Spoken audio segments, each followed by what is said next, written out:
50 minutes. So talk slowly. So let's get started. So this is the panel on collaborations, which is we're going to let people know, I think, a little bit of background on how we team up and why we team up to create fiction. There's often some interesting backstories on how collaborators get together, and we have some very successful collaborators here. I always feel like it's France in 1943, and I should be very concerned about the collaborators. We'll behave. It's all right. All right. So I will let people introduce themselves. I do want to say, especially, that we're really delighted that Kevin J. Anderson is here with us. One of the more famous names in the field, and especially lucky to have him here when his longtime collaborator Brian Herbert and Kevin, with the long series of Dune books, following the work of Brian's father, Frank. And that movie will be out in a couple of months. And it's just fabulous to have a chance to have Kevin here, so close to that movie coming out, and new Dune book coming out. New Dune book out now or coming out, Kevin? It seems to me. It's on October 13th, so it's a couple of weeks from now. Couple of weeks away. So we're all really privileged to have Kevin here, and we also have T. Morris. Here we are, T. Hi. How you doing? And Pip Ballantine and Ken Mitchroney and Alan Smale. Alan and I have collaborated and plan on doing more. And Kevin and I have collaborated and plan on doing more. That's next month, right? Then Asimov's? Yeah, it's the next issue of Asimov's, which will be out sort of sometime soon, I think. I've neglected to look that up. So we'll do the usual thing, which is I will ask people to introduce themselves, and then we'll take it from there. I have some questions about the benefits and the drawbacks of collaboration, and all the usual sort of questions, and then we will move into questions from the audience. So let's get started with looking at my screen. Alan, Kevin, Pip, T, and Ken. That'll be the order of people introducing themselves, if that's all right. Okay, Alan, the floor is yours. I guess that means I go first. Hi, I'm Alan Smale. I've had about 40 pieces of short fiction published, including several stories in Asimov's. And one of those stories was in an anthology called Panverse 2. And that was called A Clash of Eagles, which was a novella that won the Sidewise Award for alternate history. And that later became a trilogy of books from alternate history. This is Clash of Eagles series from Random House Del Rey. The first one is Clash of Eagles. The second is Eagle in Exile. And the third is Eagle and Empire. And the idea behind these books is that the Roman Empire survives until the 13th century and is now moving into North America at the time when the Mississippian culture was at its height. So as you can imagine, a lot of interesting things ensue from that. That's the third book there. More recently, and one of the reasons I'm on this panel, I suspect, is that my most successful collaboration was with Rick Wilber, a very nice little volume called The Wandering Warriors, originally appeared in Asimov's, and now as a standalone, well, with two other stories, but as a nice little volume from Wordfire Press. And I'm sure we're going to spend a little bit of time talking about the genesis of this book and how awful it was collaborating with Rick to make it a reality. And how wonderful a publisher Kevin is. He's the publisher of Wordfire Press. That too. All right. So it moved everybody around. Who did I say was next? Was it Kevin? Yeah. Kevin, why don't you go next? Okay, I've collaborated. We just talked about the Dune books I did with Brian Herbert. We did 16 Dune novels together with the Duke of Caladan, and we're writing another one right now called The Lady of Caladan. So we're doing this whole trilogy that's set 1 year before Dune. So it's how all the political machinations and the story of Duke Leto and how basically the Harkonnens get kicked out of the desert planet and how Leto is tricked into taking over. We did 16 Dune novels. We did our own trilogy, the Hellhole trilogy. We calculated for a while. We've written, I think, 3.5 million words together, and Wow. he's still one of my very best friends in the whole world. That's amazing. I've written a whole bunch of high-tech thrillers with Doug Beeson.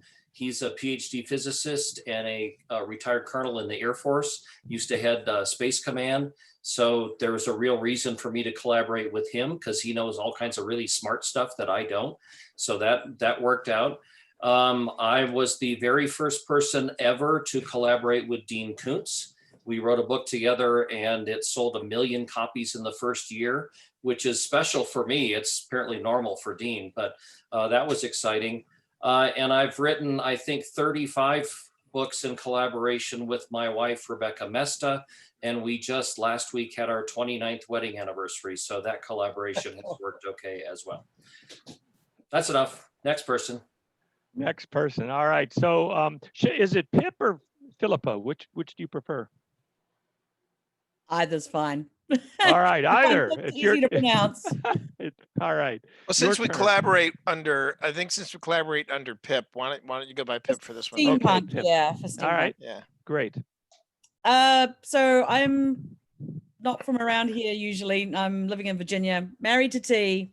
We started off writing together. We write a steampunk series called The Ministry of Peculiar Occurrences, which has had a variety of interesting iterations, including becoming a very successful Kickstarter and then a role-playing game and a podcast and a YA spin-off and all sorts of things. So he's my main collaborator. I decided to marry him to make things easy as far as Well, actually, that was something that I noticed that was in our contract. When we signed that, there was this weird writer in the contract, and I thought that was normal. Then I started talking to, folks like Kevin and others, and I'm like, wait, you mean that's not a thing? don't have That's to. not a thing? And so, but I'm locked in on kind of the green card issue. So I'm just rolling with it. I'm sorry, I was interrupting. Continue, my darling. That was pretty much it. I mean, apart from collaborating with people, who do role-playing games and stuff like that, you're the main collaborator that I work with. I am. How dull, isn't it? Hopefully, the only one she's married to. That's the other hope. Yeah. Dee, the floor is yours. Thank you. Well, actually, I'm glad that writer wasn't a thing because I also write nonfiction. I collaborate with some authors on For Dummies books. The 4th edition of Podcasting for Dummies is coming out. This will be the 4th edition, which is a rarity in social media, but the 4th edition for one of the top selling titles for Wiley Publishing's Dummies series. And I've collaborated with Chuck Tomasi, who is one of the hosts of Technorama. I believe our collaboration goes even longer than mine and Pip's. We've been collaborating on that title since 2007. I've also had the joy of collaborating with authors in anthology series, from independently published ones to Baen Books. And finally, I feel like it is a collaboration, but I've also been lucky enough to edit not just podcasts, but print works as well. And that, if done right, that should be a collaboration. And I've been very fortunate in that respect as well. Great. Terrific. Ken. Wow, how do you follow that? Yeah, good luck. Jeez.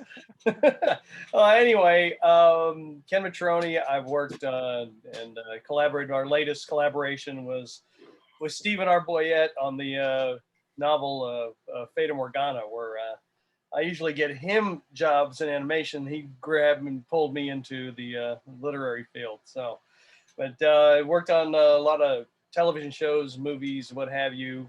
Done a lot of writing in those, writing sequences, developing characters and all that sort of stuff. Just, years and years of doing this in entertainment and now in books. And it's interesting. It's a new world. It is. It's a grand new world for me. But yeah, that's pretty much it. Okay. That's it. Pretty much boilerplate. All right. A lot of collaboration with a lot of people. I'm Rick Wilber. I'm not only the host, but I'm a collaborator. with almost 60 short stories now, many of them in Asimov's, several of them with collaborators. Recently, a couple of stories in Asimov's, and let's see, previously a story in FNSF. I'm thinking of people I should drop their names here in a second. And but the first collaboration of mine to come, and I collaborated on a story in Asimov's with Ben Bova, but this Wandering Warriors was actually the first collaboration that has found its way into print as a book. And so that's hadn't really dawned on me until I looked at it there and thought, hey, look at that. So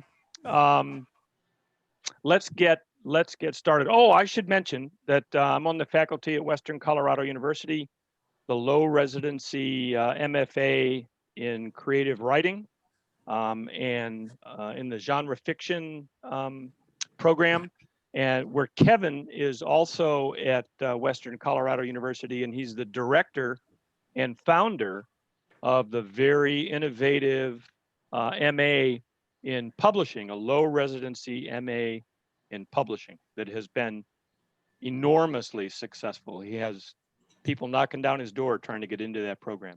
So good. Well, we have it all boarded up so nobody can get in. So.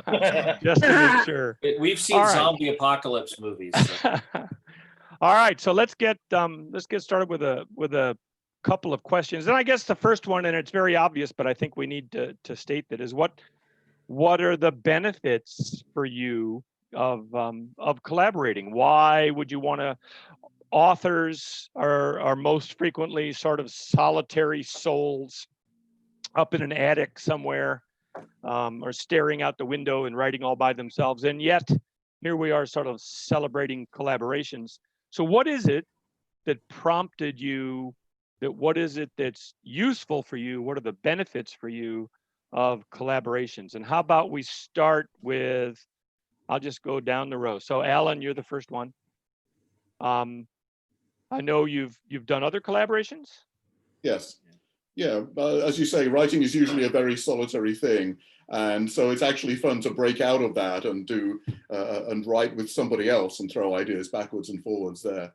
One advantage of writing in collaboration is it allows you to do things that you couldn't do by yourself. Most of my collaborations involve expertises or opinions or styles that I wouldn't be able to pull off all by myself. And it's good to do that kind of thing too.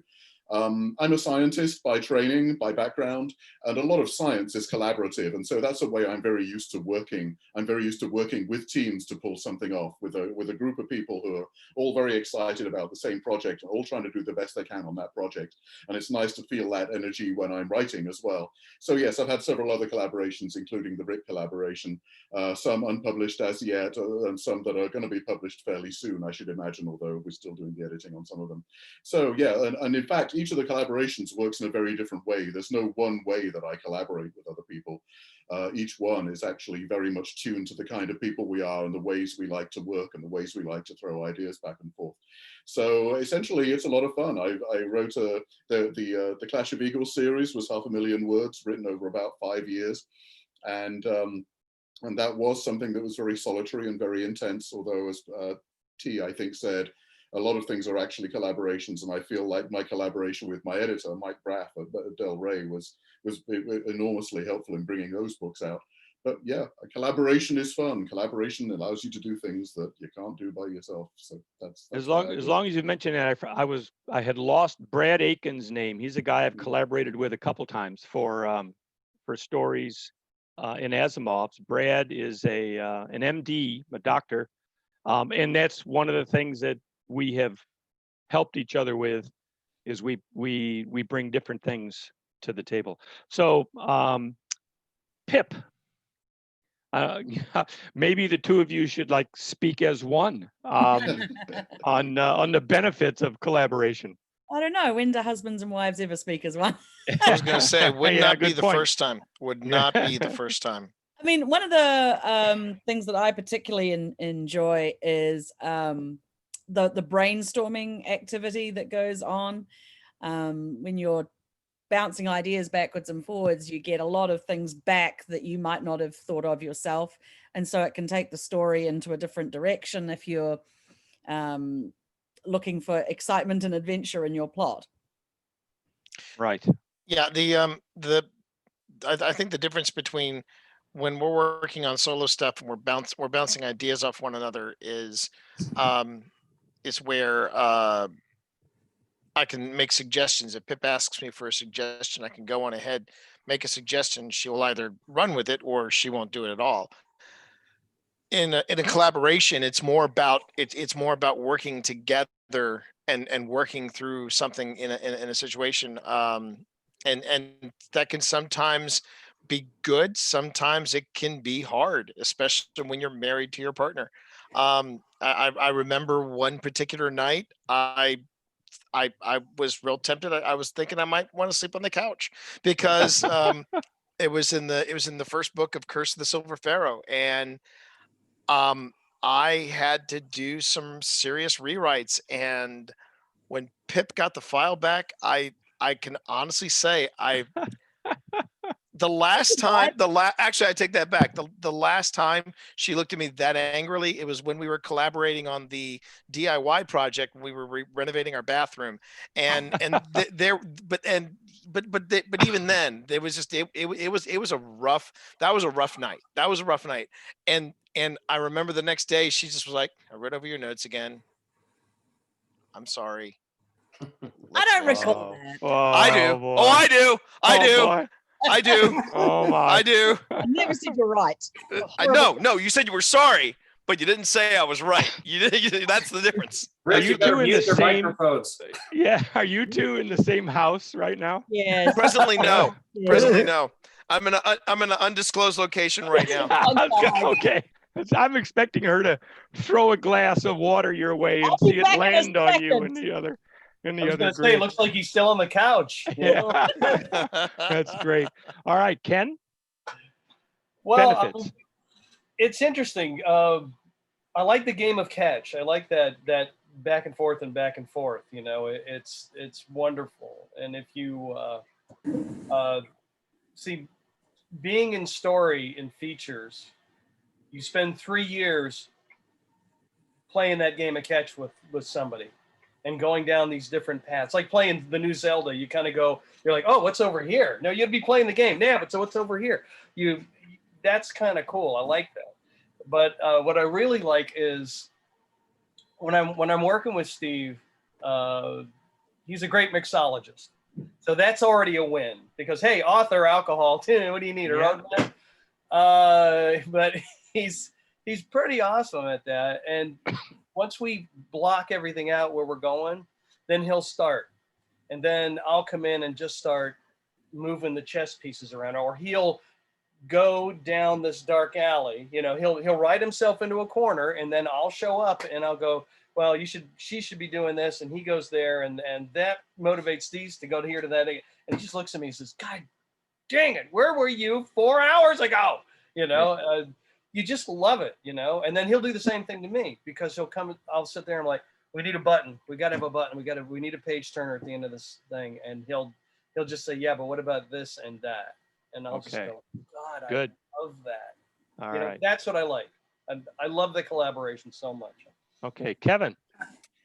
Well, and I guess for Pip and T, I should also say that we definitely do have a guest bedroom where I have often spent on nights when there are plotting disagreements. So that's just, it's perfectly fine. And I don't sleep with any of my other collaborators. Let me just put it that way so that we can make it clear. But I do want to say, this is a plug, but I want to save a lot of time. Rebecca and I actually wrote, I hope that, well, this doesn't show up with the virtual background. Hey, look at that. That doesn't work. We wrote a book called Writing as a Team Sport, which is all about collaboration and all the different, well, so much for virtual background. Writing as a team sport. We spent a long time just doing a bunch of different ways of collaborating, because I've collaborated with a lot of different people, and there are a lot of reasons to do it, and a lot of different techniques. And there are massively different techniques depending on who you're writing with. And so we wrote a whole book on it. I'm plugging it, but it sells for $5. So it's not like you're going to do anything more than buy me a drink if you buy a bunch of copies of it. So, but it would save a lot of time because it's a whole bunch of techniques. And one of the collaborators that I forgot to mention when I was listing mine before is I also wrote a book, a couple of short stories and a novel with Sarah A. Hoyt called Uncharted, Lewis and Clark in Arcane America. And that one came out from Baen and it won the Dragon Award. So that one worked pretty well too. Sarah is a real workhorse. And I found sometimes where I'll get myself up to my neck in quicksand with deadlines and go, crap, I can't do this. I need help. Sarah. And in fact, once I got asked to do a short story for an Edgar Rice Burroughs tribute anthology where I agreed to write a brand new Tarzan story, which sounded like lots of fun. Great. And then the deadline was coming up in a week and I realized I can't write a Tarzan story. I haven't read Tarzan since I was in high school. And so Sarah read all the Tarzan books in 2 days and we brainstormed and she wrote the first draft and then we polished it. I could not have done it without her because I can't read all the Tarzan books in 2 days. And if you're buying, if the customers buying an Edgar Rice Burroughs tribute anthology damn well want the Tarzan details right. Yeah, absolutely. So that was really important. But let's see, there are mentor, like Sith Lord and Padawan collaborations where it's like a really big name giving a newer author a big boost. I've done that for many of my collaborators or some of my writing students where, again, I'll write the first draft and they'll do the final or the other way around, just because I've agreed to do a story for an anthology and I don't really have time to do it. So I need somebody else to pick up the work. And the fallacy of that, of course, is the assumption that if you collaborate with somebody, it's half as much work. And it isn't. It's as much work. It's just a different kind of work. When I work with Brian Herbert, it's a true 50-50 collaboration. We brainstorm the whole thing. He writes half the chapters, I write half the chapters, we rewrite each other's stuff. So it's a full-on word-for-word collaboration.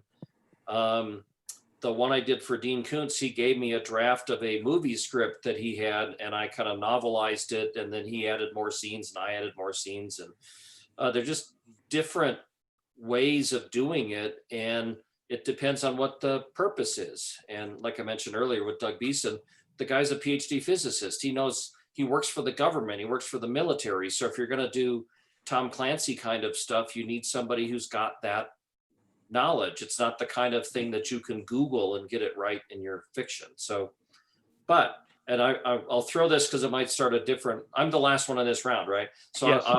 It might throw a different thing. When you're picking a collaborator, it's not just whether or not you're friends. You got to pick somebody with the same work ethic and the same work technique. Because if you've got one super prolific person and the other one writes a paragraph every 4 weeks, that collaboration's not going to work. And if you have somebody else who's a really strict outliner and the other person is a pantser, that collaboration's not going to work either, no matter how good of friends you are. So it's a writing style thing. I'm an outliner and I only collaborate with outliners so that we can each agree to how the story's going to go.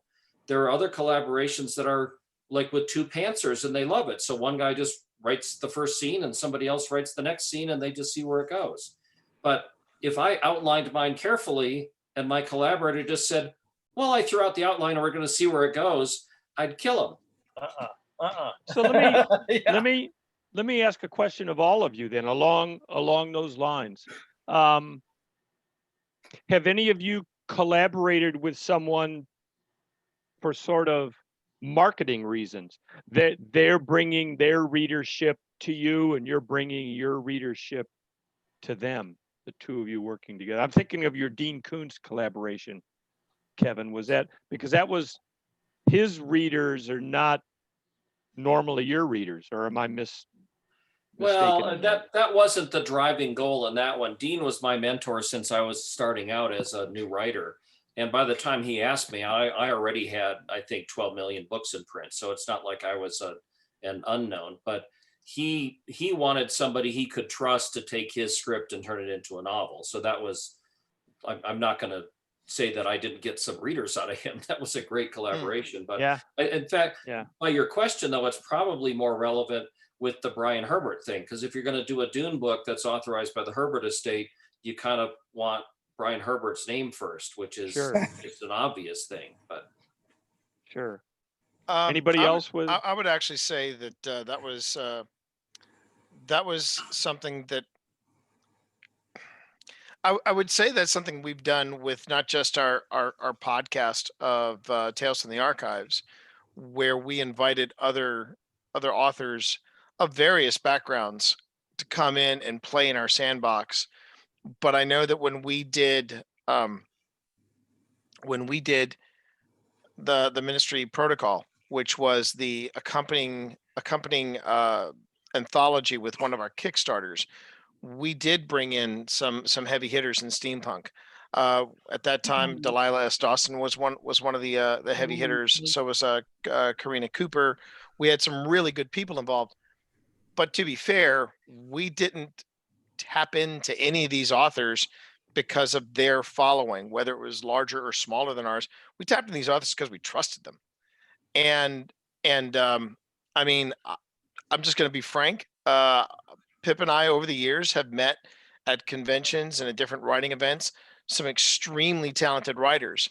Some of them are assholes, and I would never want to work with them.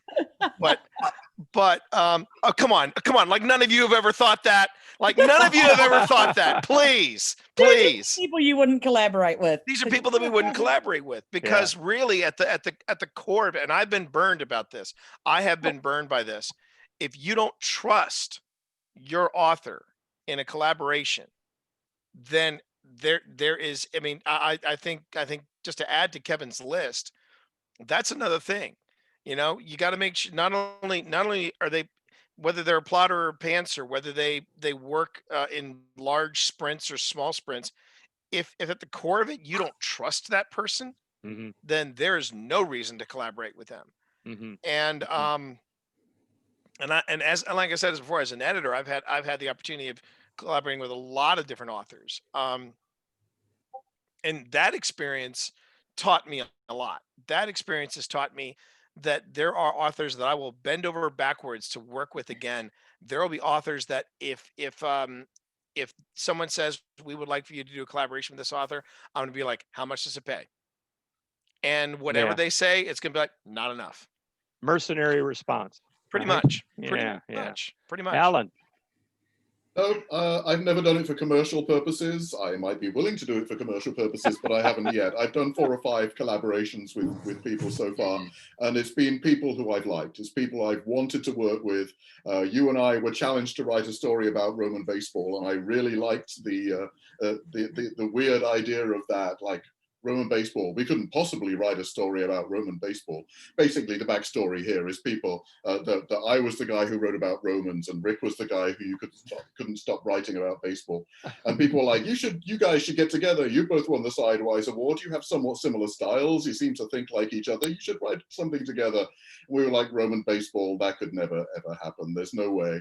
And then, of course, we went for a walk and we talked about it, and we're like, let's talk about this some more. And so that got off the ground. So that was just an intriguing idea. I think I would only ever do it for an intriguing idea, for somebody I liked. All the people I've collaborated with are people I like, and there's been nothing commercial behind any of those meetings of the minds. Right. I would say the same thing. I get a lot of, for me, you want to be, you want to get up. Number one thing is you want to get along with, and you like the person you're collaborating with, and the collaboration ought to be fun in the writerly sense of fun. When Alan and I were working on Roman baseball, it's the only time I've ever been writing as I was reading and writing, I was laughing out loud. I can't believe we're trying to get away with this. And we did get away with it. So it was the cover story in Asimov. So, and then Kevin published it. So it was just a ton of fun to do. And if it's not fun, there you go, both covers. If it's fun, then that helps put up with. The next question is, what are some of the problems you've run into? And the problems, and I could see right away where Pip and T we're gonna have problems. So, but really, is it? Have you ever had a case where it failed, where you're trying to collaborate with somebody and it just did not work? Yeah, I did. Okay, go as I ahead. said before, I did. And sadly, it was the sequel to my premiere novel. I had a wonderful experience writing with this young lady, and we were doing it remotely. We were, she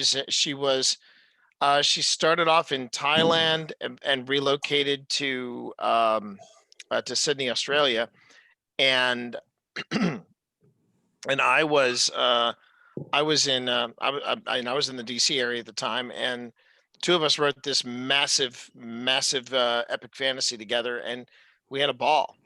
And then I said, okay, it's time for a sequel, and she's like, okay. And I sat down, cranked out a chapter. It took me a month to wrangle 250 words out of her, and after Yeah. that, I was like, okay, well, I sat down again, wrote another chapter based on those 250 words. And after month 3 went by and nothing, I was getting no responses, no returns. I said, okay. I renegotiated the contract with the publisher and I wrote the sequel on my own. And I have not heard from her since that time. Yeah. And it was a disappointment. It was a real disappointment. So but it was also it was a lesson I needed.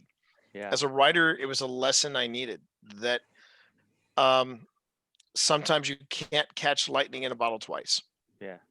I had exactly the same experience. The one of mine that failed when I had published like 2 or 3 books, so it was early in my career, and I had a big name author come up to me and said, Kevin, I want to write a short story with you. And I went, yay, let's do it. So we brainstormed, and because he was impressed by how prolific I was and how fast I was. And so he wanted to write a story with me, and we brainstormed, and I went home like that day and I wrote the first scene in the story. We did like 3 pages or something like that.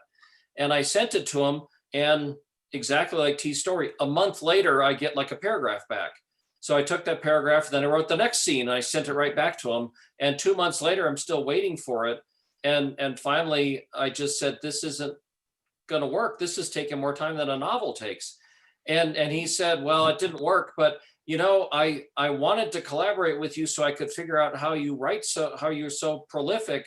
And I figured it out. You write all the time. And I went, well, duh, yeah. But I guess one important in that category, one really important piece of advice that, I have with all of my collaborators, and we kind of we're frank about it. We're right up front. You've got to check your ego at the door. This isn't a Brian Herbert and I, right now I'm doing the comic adaptation of House Atreides, the first Dune novel that we did. And I'm going through it, and I honestly don't know which of us wrote which of those chapters. We don't go, this is a Kevin chapter, this is a Brian chapter. He'll do the first draft of one, and I'll do the first draft of one, but I will rewrite his and he'll rewrite mine, and everything goes. And our real key that I discovered way back when I started this is you always do it online. You never mark up somebody's manuscript like you're some teacher grading a paper. I get to rewrite anything that he's written online and just send him a clean copy back. There's no track changes. There's no anything to show him what I changed. And I don't see anything that he changed because I don't want to. I don't want to try to second guess every verb he's putting in a different or changing it. I trust him. He rewrites my stuff. I rewrite his stuff. So when it comes out, it's not a Brian scenes interwoven with Kevin scenes. These are all Brian and Kevin scenes. That's the way you have to think about it. I don't know how many of you saw the Bohemian Rhapsody movie, the Queen biopic. Yeah. And there was this crisis when the band was breaking up and they couldn't get along anymore. And when they resolved it, they said, nobody's going to credit who wrote the lyrics and who wrote the music. All songs by Queen. that's what the name of all of their albums were after, or the credits were all of their albums afterward. All songs by Queen, period. It's a team effort. Yeah. Good stuff. Good stuff. I think we'd all, nod in agreement. That also means that my next round of questions have already been answered. I was asking about ego and writing lesson, disagreements, pacing, personality problems. I think we've talked about all of those things. So, Well, anybody there's one other thing, Rick, as far as like disagreements and stuff. It's good to talk about how you're going to resolve disagreements before you get one. I mean, there in many cases, who, like for Brian and I, we've got different expertise. If it's a physics question, I get the final vote. If it's a philosophical question, he gets the final vote. If it's a mentor and apprentice kind of collaboration, like Anne McCaffrey did 1 billion books with younger writers, I'm sure Anne McCaffrey got the final vote. It's good to say who is the person in the driver's seat if it should come to that. And it almost never comes to that if you have your relationship worked out right. But if it does come down to some crucial thing, and then you got to also agree, and again, I would hold up my book, but it would disappear in the thing. We've got a whole section about like collaboration agreements. And so say for instance, because Rick and I wrote a novelette together for Asimov's, and it could spin off to other stories. It could spin off to other novels or whatever. So he and I wrote this novelette together. So what happens if Rick wants to turn it into a novel, but I don't? Or what if Rick wants to do the work of turning it into a novel and I go, sure, Rick, knock yourself out. But who gets the credit on it? Is my name still first on the cover, even if he did all the work? And how do you divide up the money then if he does all the work?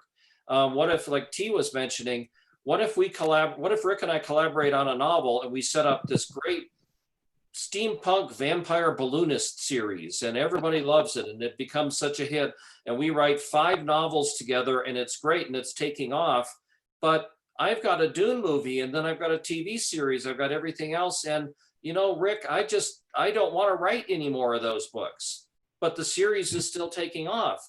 And Rick is just a lowly college professor at Western Colorado University, so he likes the $10 million advances that we're getting for these books.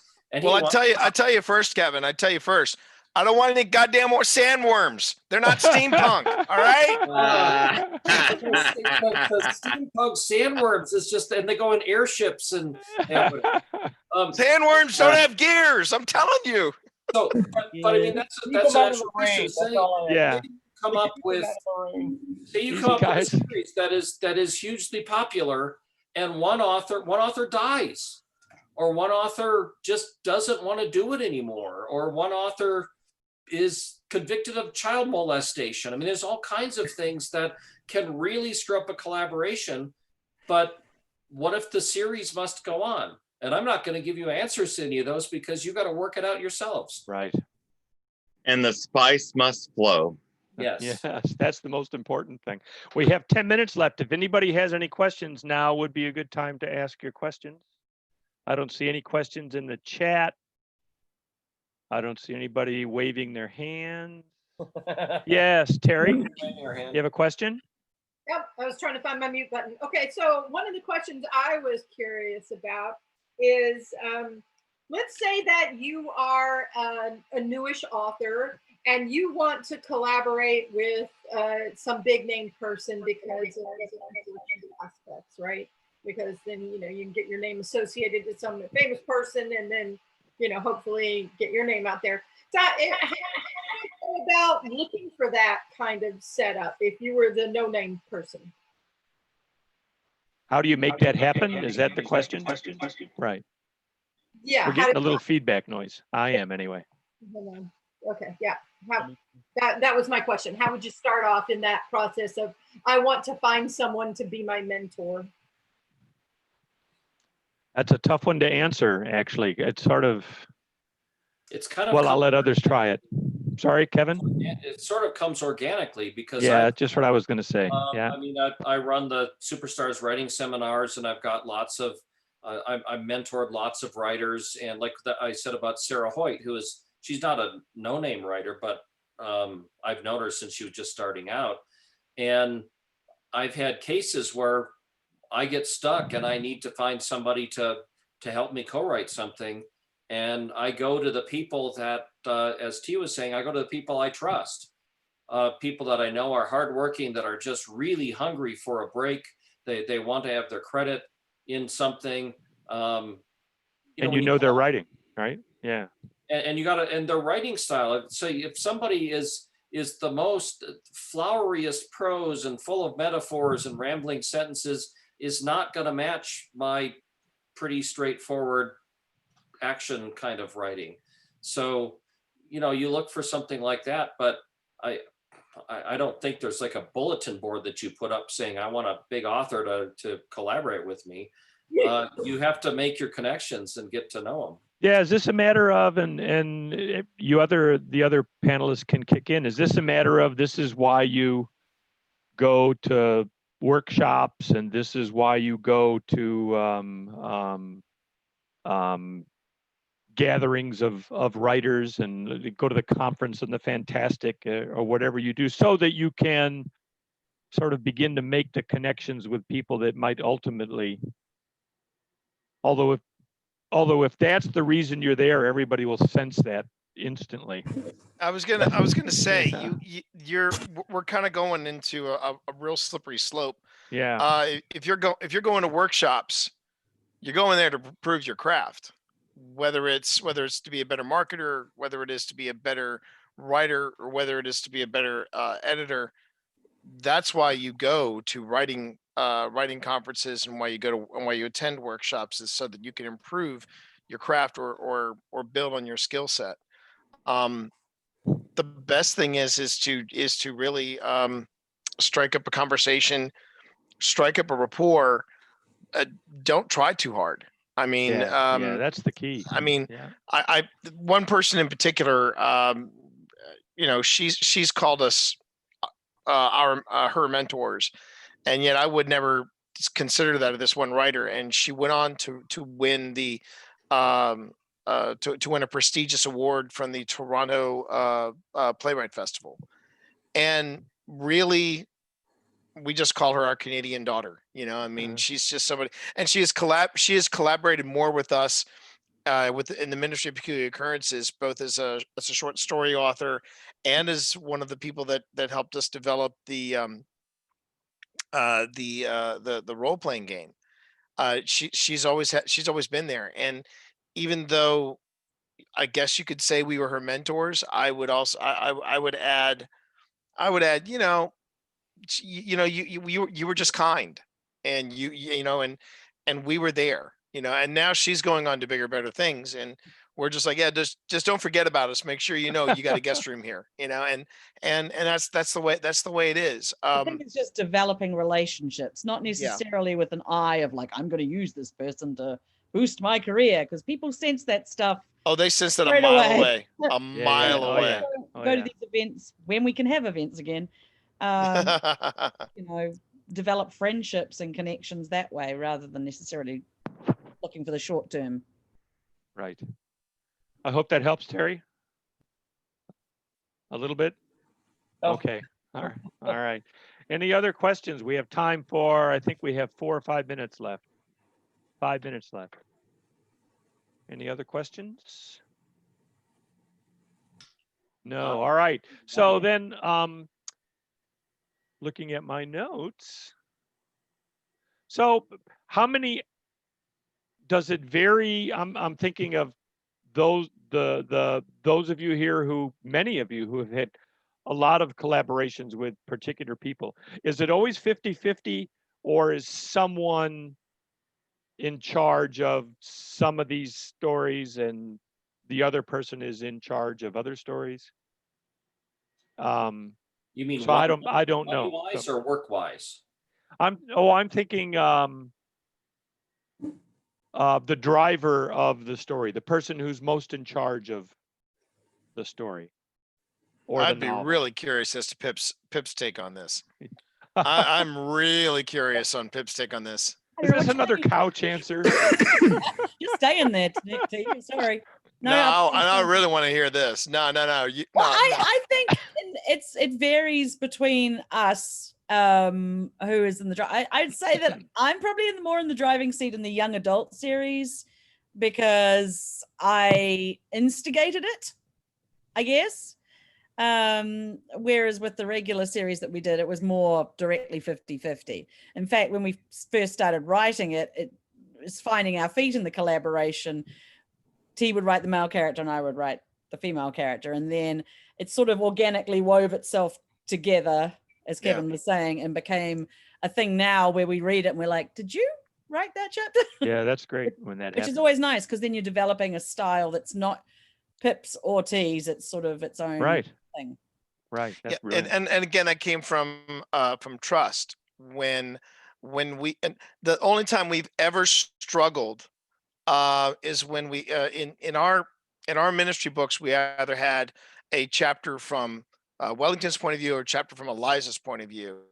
And by about book 3, we were collaborating where it was like, yeah, I'm writing an Eliza chapter, Pip. And Pip's like, yeah, well, that's fine. I'm working on the Wellington chapter. And, wouldn't think twice about it. But then later in the books, we would do these things called interludes where we would check in with other characters. And I remember I would say, it's like, oh, I'm checking in with Sophia on this character, on this chapter. And people would be like, no, you're not. I'm like, why? She goes, because I'm doing that. And I'm like, I want to write a Sophia chapter. And then we would get into a little bickering of who would be writing the interlude. You're making our collaboration sound beautiful. Beautiful. I mean, we know we're doing something right because our daughter is constantly rolling her eyes at us when we get into these arguments. So That's always good. That's always good. Because she wants to take over the series when we're dead. Yeah. Let's hear from Ken for a second.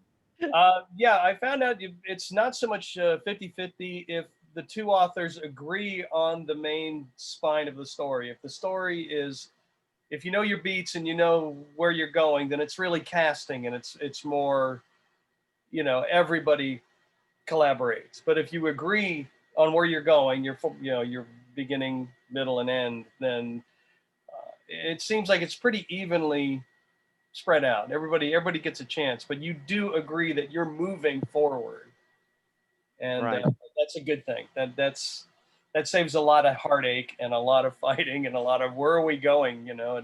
It's better to have the rudder.